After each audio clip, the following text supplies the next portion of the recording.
नमस्कार, आप सभी का स्वागत है। तमिलनाडु की राजनीति में भले ही मुख्यमंत्री अब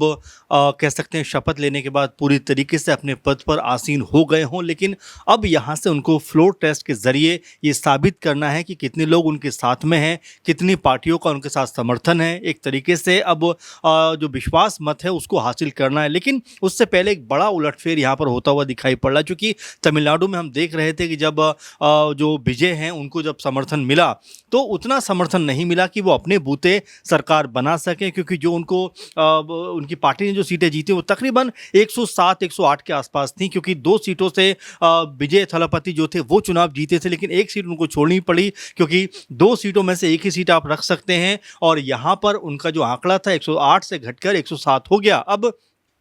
जो बहुमत का आंकड़ा था वो तकरीबन आपको 118 के आसपास चाहिए था। अब कांग्रेस पार्टी ने कहा कि भाई हम आपके साथ खड़े हुए हैं। उसके बाद तमाम जो छोटे छोटे दल थे उन्होंने भी 1-2 दिन के बाद कह दिया कि भाई हम विजय थलापति को जो मैंडेट उनको एक तरीके से जनता ने दिया है उसका सम्मान करते हुए हम समर्थन करेंगे। अब इन तमाम चीज़ों के बीच में जो आंकड़ा बना, जो राज्यपाल को सूची सौंपी गई वो तकरीबन 118-19 के आसपास का था, यानी कि बहुमत उनको एक तरीके से मिल गया। लेकिन अब जब कल यानी 13 तारीख को जो फ्लोर टेस्ट होगा उससे पहले एक बड़ी अपडेट तमिलनाडु की राजनीति इसलिए भी कह सकते हैं ये अहम हो जाती है, क्योंकि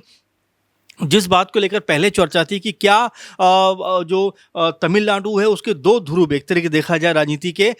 डीएमके और एआईडीएमके क्या आपस में गठजोड़ कर सकते हैं, इसको लेकर तमाम चर्चाएं भी मीडिया में खूब सुर्खियों में रही थी, खूब इसके ऊपर मीडिया में चर्चा भी हुई थी। लेकिन जिस तरीके से विजय के समर्थन में छोटे छोटे दल आ गए, वाम दल आ गए और भी तमाम जो 2-3 पार्टियों वाले दल आ गए और 118-19 के आसपास का ये आंकड़ा बन गया, तो जो हसरत थी वो कहीं ना कहीं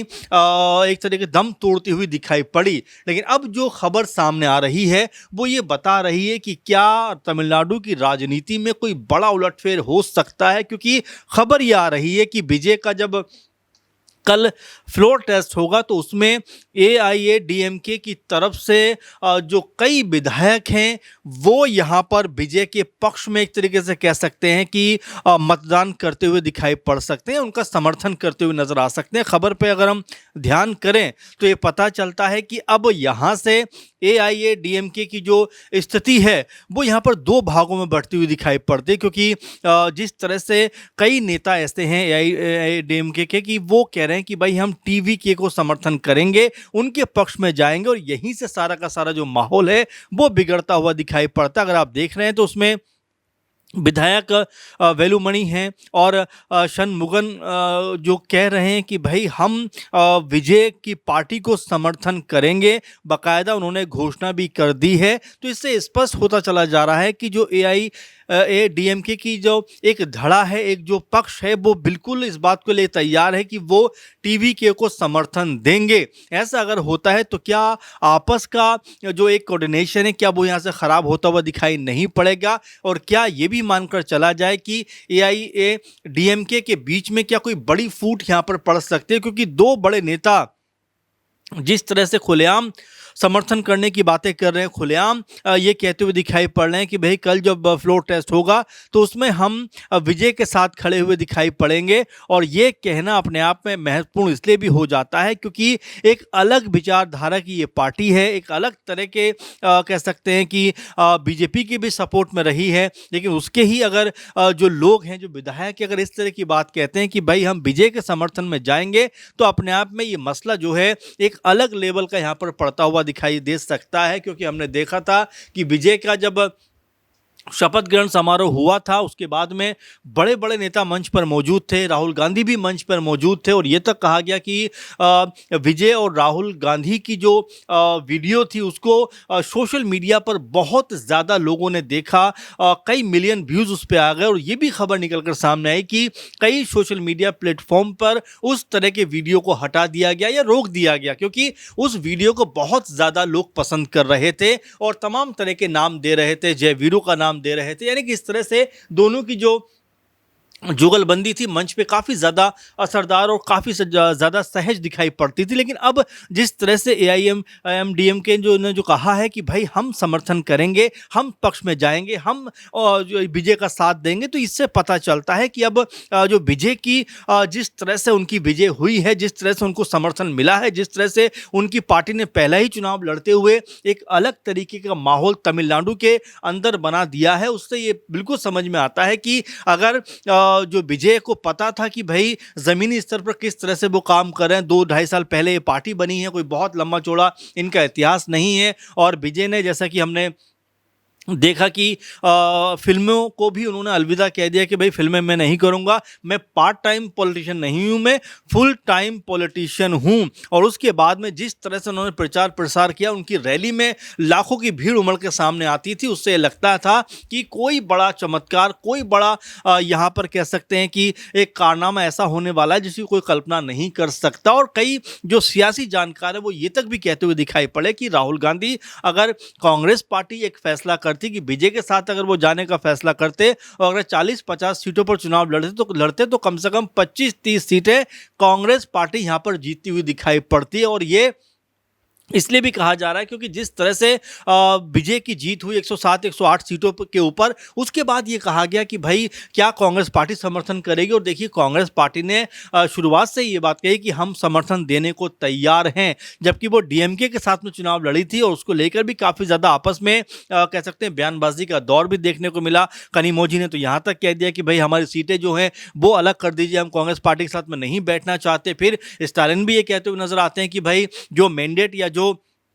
बहुमत यहाँ पर विजय को मिला है, हमें उससे कोई तकलीफ नहीं है, हम कोई बात ऐसी नहीं बोलेंगे जिससे उनको सरकार बनाने में दिक्कत हो। एक तरीके से देखा जा रहा था कि वो भी विजय के समर्थन में कहीं ना कहीं नजर आए। कल परसों मुलाकात भी विजय ने कह सकते हैं पूर्व मुख्यमंत्री स्टालिन से की है, तो एक तरीके से बेहतर माहौल तमिलनाडु में राजनीति के लिहाज से बनता हुआ दिखाई पड़ रहा है। लेकिन जो फ्लोर टेस्ट से पहले एक बड़ी खबर आ रही है, एक बड़ी फूट की जो अपडेट है वो सामने आ रही है, उससे ऐसा लगता है कि तमिलनाडु की राजनीति में कोई बड़ा उलटफेर यहां पर होता हुआ दिखाई पड़ सकता है। अगर ये 2-3 विधायकों के नाम इसमें निकल के सामने आए हैं, ऑल इंडिया अन्ना द्रविड़ पार्टी के ये विधायक है, इनमें बेलूमणि हैं और षणमुगम हैं, ये कह रहे हैं कि भाई हम तो पूरा तरह से टीवीके को समर्थन देंगे। अब इनके अलावा क्या कुछ और लोग भी हैं जो यहाँ पर टीवीके के समर्थन में जा सकते हैं, और क्या यहाँ पर डीएमके के लोग भी हैं जो उस तरफ जा सकते हैं? तो अभी कई तरह की चर्चाएं इस बीच चल रही हैं कि क्या विजय का जो मैजिक है अब वो तमाम पार्टियों के ऊपर चलता हुआ दिखाई पड़ रहा है, तमाम पार्टियों को अपने कह सकते हैं कि जो उन्होंने जिस तरह की बड़ी जीत हासिल की है, क्या उससे वो एक तरीके से अपनी तरफ उनको लाने का में सफलता प्राप्त करते हुए दिखाई पड़ रहा है। और जिस तरह से हमने देखा कि विजय ने जो चुनाव प्रचार किया, लोगों के बीच में गए और तमाम सारे वायदे किए, लोगों से बदलाव करने की बात की, अब जब उनको एक तरीके से यहाँ पर सरकार में आने का मौका मिल गया है और 108 सीटें जो हम जिक्र भी कर रहे थे, लेकिन एक सीट उनका जिस तरह से छोड़ना जो छोड़ी जाएगी, उसके बाद उनकी सीट 107 रह जाएगी। इसमें उनको 5 सीटें कांग्रेस पार्टी के जो 5 विधायक उनका समर्थन मिला है, इसके अलावा सीपीआईएम का समर्थन मिला है, बीजेपी का जो पार्टी उसका समर्थन मिला है, आईयूएमएल के जो विधायक है उनका भी समर्थन मिला है। तो कुल मिला जुलाकर ये जो आंकड़ा है 120 के आसपास तक का पहुंच जाता है, जिससे सरकार को चलाने में, सरकार को जो फ्लोर टेस्ट है उसको पास करने में कहीं कोई दिक्कत नहीं होनी चाहिए, क्योंकि उनके पास में 2 से 3 विधायक बहुमत से ज़्यादा ही दिखाई पड़ते हैं। लेकिन ऐसे वक्त में जिस तरह से हम देख रहे हैं कि एआईडीएमके के पास में 47 सीटें हैं और उसमें भी कई सारे जो विधायक हैं वो ये कहते हुए नजर आ रहे हैं कि भाई हम विजय का समर्थन करेंगे, हम सरकार चलाने में कोई दिक्कत पैदा नहीं करेंगे, जो विजय को मैंडेट मिला है उसका हम सम्मान करेंगे। लेकिन क्या ये सिर्फ इन विधायकों का नज़रिया है या इनके जो आला कमान है उनका भी नज़रिया कुछ ऐसा ही है? अभी तक कोई विचार, कोई कह सकते हैं इसके ऊपर कोई बयान सामने नहीं आया। लेकिन जिस तरीके से 2-3 विधायकों का ये बयान है, जिस तरह से उन्होंने खुलेआम तौर पर ऐलान कर दिया है कि भाई कल जब फ्लोर टेस्ट होगा तो वो पूरी तरीके से टीवीके यानी विजय थालापति का समर्थन करेंगे। तो आप ये देखिए कि तमिलनाडु की जो राजनीति है उसमें किस तरह के बदलाव यहाँ पर आते हुए दिखाई पड़ रहे हैं, उसमें किस तरह के कह सकते हैं कि जो फैक्टर है वो निकल कर सामने आ रहे हैं, क्योंकि जो एक दूसरे के धुर विरोधी नजर आते हैं पॉलिटिक्स में, लेकिन जब सरकार बनने के बाद अब शायद शायद इस बात का एहसास भी हो रहा है कि अगर एक साथ रहेंगे तो राज्य का बेहतर विकास भी कर पाएंगे। और यही राजनीति का एक मकसद भी होना चाहिए, चाहे सत्ता पक्ष हो या विपक्ष हो। देखिए, सबका जो मकसद है वो राज्य को, देश को आगे बढ़ाने का ही होना चाहिए। भले ही आप विपक्ष में बैठे हैं, लेकिन आपका भी